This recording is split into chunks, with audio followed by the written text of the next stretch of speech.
ಪತ್ನಿಯಿಂದಲೇ ನಿವೃತ್ತ ಡಿಜಿ ಓಂ ಪ್ರಕಾಶ್ ಕಗ್ಗೋಲೆ ಆಗಿರೋದು. ನಿವೃತ್ತ ಡಿಜಿ ಓಂ ಪ್ರಕಾಶ್ ಪತ್ನಿ ಹಾಗೂ ಪುತ್ರಿಯ ವಿಚಾರಣೆಯನ್ನು ಮಾಡಲಾಗ್ತಾ ಇದೆ. ಬೆಳಗ್ಗೆಯಿಂದಲೇ ವಿಚಾರಣೆಯನ್ನು ಪೊಲೀಸರು ನಡೆಸ್ತಾ ಇದ್ದಾರೆ.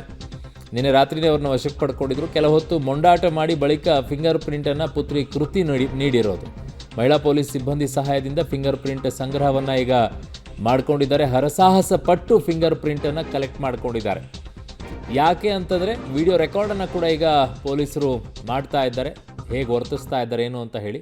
ಯಾಕೆ ಅಂತಂದರೆ ನಿನ್ನೆ ಕ್ರೈಮ್ ಆಫ್ ಸೀನ್, ಅಲ್ಲಿ ಅಪರಾಧ ನಡೆದ ಘಟನಾ ಸ್ಥಳ ಏನಿದೆ ಅಲ್ಲಿ 2 ಚಾಕುಗಳು ಸಿಕ್ಕಿರೋದು. ಆ ಚಾಕುವಿನಲ್ಲಿ ಒಂದು ಚಾಕು ಮೇಲೆ ಅವರ ಫಿಂಗರ್ ಪ್ರಿಂಟ್ ಮಗಳದಿದೆಯಾ ಪತ್ನಿಯದ್ದಿದೆಯಾ ಏನು ಅನ್ನುವಂಥದ್ದನ್ನು ಪತ್ತೆ ಹಚ್ಚಬೇಕಲ್ವಾ. ಸೊ ಅದಕ್ಕೆ ಮ್ಯಾಚ್ ಮಾಡಬೇಕು ಅಂತಂದರೆ ಫಿಂಗರ್ ಪ್ರಿಂಟನ್ನು ತೊಗೊಳ್ಳೇಬೇಕಾಗತ್ತೆ. ಅದನ್ನು ತೊಗೊಳ್ಳೋಕ್ಕೋಸ್ಕರ ಅಷ್ಟೊಂದು ಕಿತ್ತಾಟ ಎಲ್ಲ ಮಾಡಿದಾರಂತೆ. ಅಲ್ಲಿ ತೋರಿಸ್ತಾ ಇದ್ದೀವಿ ನಿಮಗೆ ಓಂ ಪ್ರಕಾಶ್ ಅವರ ಮಗಳು ಕೃತಿ. ಸೊ ಈಗಾಗಲೇ ಪೊಲೀಸರು ಫಿಂಗರ್ ಪ್ರಿಂಟನ್ನು ಸಂಗ್ರಹ ಮಾಡಿದರೆ FSLಗೆ ಕಳುಹಿಸಿ ಕೊಡ್ತಾರೆ. ಚಾಕುವಿನ ಮೇಲೆ ಇರುವಂಥ ಫಿಂಗರ್ ಪ್ರಿಂಟ್ಸು ಅದಕ್ಕೆ ಮ್ಯಾಚ್ ಆಗಿಬಿಟ್ರೆ ಅಮ್ಮ ಮತ್ತು ಮಗಳು ಇಬ್ಬರೂ ಕೂಡ ಒಳಗಡೆ ಹೋಗಬೇಕಾಗತ್ತೆ. ಅಥವಾ ಕೊಲೆ ಮಾಡಿದ ಮಗಳ ಅಥವಾ ಅವರ ಪತ್ನಿನ, ಎರಡೂ ರೀತಿಯಲ್ಲೂ ಇದೆ. ಅದರ ಬಗ್ಗೆ ಪೊಲೀಸರು ಇನ್ವೆಸ್ಟಿಗೇಷನನ್ನು ಮಾಡ್ತಾರೆ. ಕಾರಣ ಕೆಲವೊಂದು ಟೈಮಲ್ಲಿ ಮಗಳು ಮಾಡಿಬಿಟ್ಟು ಅದಾದ ನಂತರ ತಾಯಿ ನೀನು ಬೇಡ, ನೀನು ಇನ್ನೂ ಜೀವನ ಇದೆ ನಿನಗೆ, ನಾನು ತೊಗೊಳ್ತೀನಿ ಅಂತ ಹೇಳ್ಬಿಟ್ಟು ಅವ್ರು ತೊಗೊಂಡಿರ್ತಾರೆ. ಬಟ್ ಎವಿಡೆನ್ಸ್ಗಳು ಭಾಳ ಕಷ್ಟ ಆಗಿಬಿಡುತ್ತೆ. ಸೊ ಹಾಗಾಗಿ ಅವೆಲ್ಲವನ್ನು ಕೂಡ ಈಗ ಪೊಲೀಸರು ಪತ್ತೆ ಹಚ್ಚಬೇಕಾಗತ್ತೆ. ಅದಕ್ಕೆ ತಕ್ಕಂತೆ ಈಗ ಕಾರ್ಯಪ್ರವೃತ್ತರಾಗಿದ್ದಾರೆ.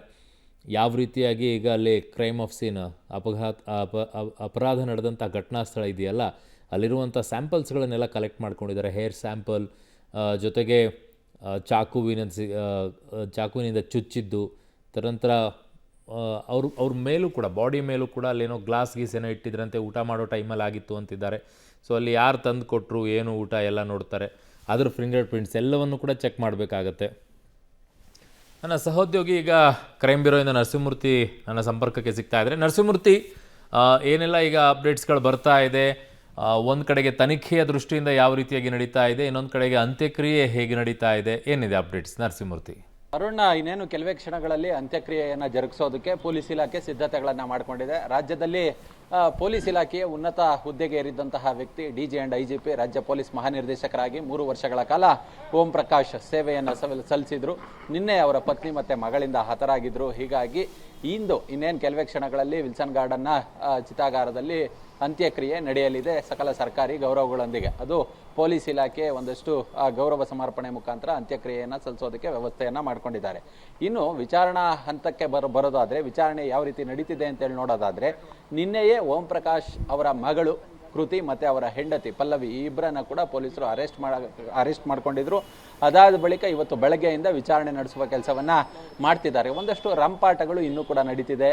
ಓಂ ಪ್ರಕಾಶ್ ಮಗಳು ಕೃತಿ ಈವರೆಗೂ ಕೂಡ ಒಂದಷ್ಟು ದೊಡ್ಡ ಮಟ್ಟದಲ್ಲಿ ಪೊಲೀಸರ ಜೊತೆ ವಾಗ್ವಾದ, ರಂಪಾಟ ಇವೆಲ್ಲವನ್ನು ಕೂಡ ಆಕೆ ಮಾಡಿರೋದು, ಮತ್ತು ಫಿಂಗರ್ ಪ್ರಿಂಟನ್ನು ಕೊಡೋದಕ್ಕೆ ಸಾಕಷ್ಟು ಸತಾಯಿಸಿರೋದು, ನಕಾರವನ್ನು ಮಾಡಿರೋದು, ನಾನೇ ಕೊಡಬೇಕು ಅಂತೇಳಿ ಪೊಲೀಸರ ಜೊತೆ ಒಂದಷ್ಟು ವಾಗ್ವಾದಗಳನ್ನು ಕೂಡ ನಡೆಸಿರೋದು.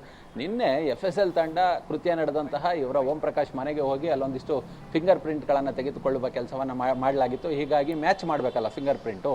ಹೀಗಾಗಿ ಅವರ ಪತ್ನಿ ಮತ್ತು ಮಗಳ ಫಿಂಗರ್ ಪ್ರಿಂಟನ್ನು ಇಲ್ಲಿ ತೆಗೆದುಕೊಳ್ಳೋದಕ್ಕೆ ಬಂದಂತಹ ಸಂದರ್ಭದಲ್ಲಿ ಕೊಟ್ಟಿರಲಿಲ್ಲ. ಆದರೆ ಮಹಿಳಾ ಸಿಬ್ಬಂದಿಗಳ ಸಹಾಯದೊಂದಿಗೆ ಇದೀಗ FSL ತಂಡ ಫಿಂಗರ್ ಪ್ರಿಂಟನ್ನು ಪಡೆದುಕೊಂಡಿದೆ.